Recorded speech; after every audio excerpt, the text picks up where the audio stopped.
l'ensemble du comité d'organisation de ces 6e journées des travaux scientifiques des soignants de Guyane vous souhaite la bienvenue. Depuis quelques années, maintenant 2 ans, il y a une ouverture de ces journées au-delà du corps médical. Ces journées des soignants viennent aussi valoriser et faire connaître en Guyane, mais aussi à l'extérieur, les productions scientifiques qui peuvent sortir de ce territoire. L'objectif de cette journée, c'est vraiment de mettre en lumière et de valoriser la production scientifique médicale et paramédicale en Guyane, la complémentarité de ces travaux sur des thématiques qui concernent notre région. Et ça fait plusieurs années que se développe au niveau du centre hospitalier de Cayenne notamment une activité en termes de publication scientifique qui est tout à fait remarquable. Je voudrais vraiment remercier l'ensemble des intervenants qui vont durant ces 2 journées donner beaucoup de leur temps et essayer de nous faire partager leur enthousiasme pour tout ce qui se passe en Guyane actuellement. Merci en tout cas, je vous souhaite vraiment un très beau colloque et puis des belles publications pour les années suivantes. Merci.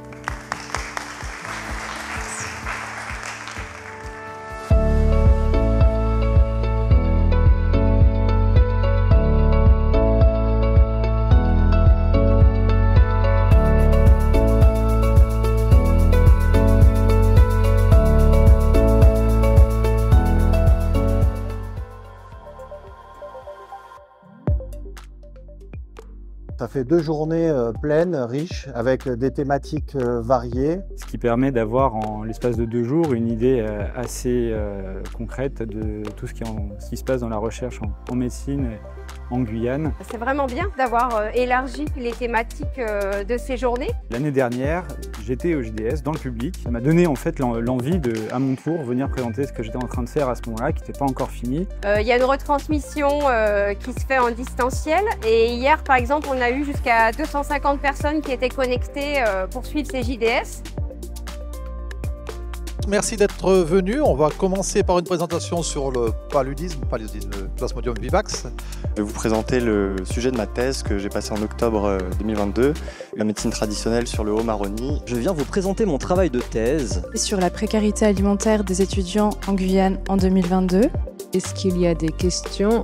Je vais prendre celle qu'on a sur le chat. Ma question est la suivante. Comment vous avez fait aussi pour analyser tout ça? C'est très impressionnant. À travers les résultats des questionnaires, on sait aussi que la population étudiante est une population vulnérable. Ça n'existe pas, le patient guyanais, il y a une variété de cultures. C'est un des taux les plus élevés de la Caraïbe et de l'Amérique latine. Pourquoi est-ce qu'ils ne sont pas plus encouragés à y aller? Et c'est toujours un peu mystérieux. Il y en a combien qui sont morts? Faut pas s'inquiéter, la situation est calme. Super, c'était vraiment génial. Je remercie aussi tous ceux qui sont en ligne et on espère ainsi pouvoir sauver quelques vies. Il y a plein de choses qui s'améliorent, sauf qu'on n'en parle jamais parce que le progrès c'est graduel et les problèmes ça envahit l'esprit. Et je pense que toutes ces améliorations, c'est aussi lié au fait qu'il y a des gens qui se posent des questions, qui se coordonnent pour faire des choses et qui serrent des boulons à droite et à gauche. Et ça a un impact, mine de rien, sur les populations en Guyane. Vraiment fabuleux, c'est que le comité d'organisation, c'est des jeunes. Les gens qui présentent, c'est des jeunes.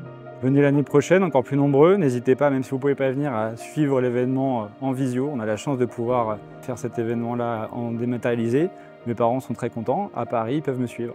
C'est de la drogue dure. On est accro. On a eu 6 JDS et on peut plus s'en passer. Voilà.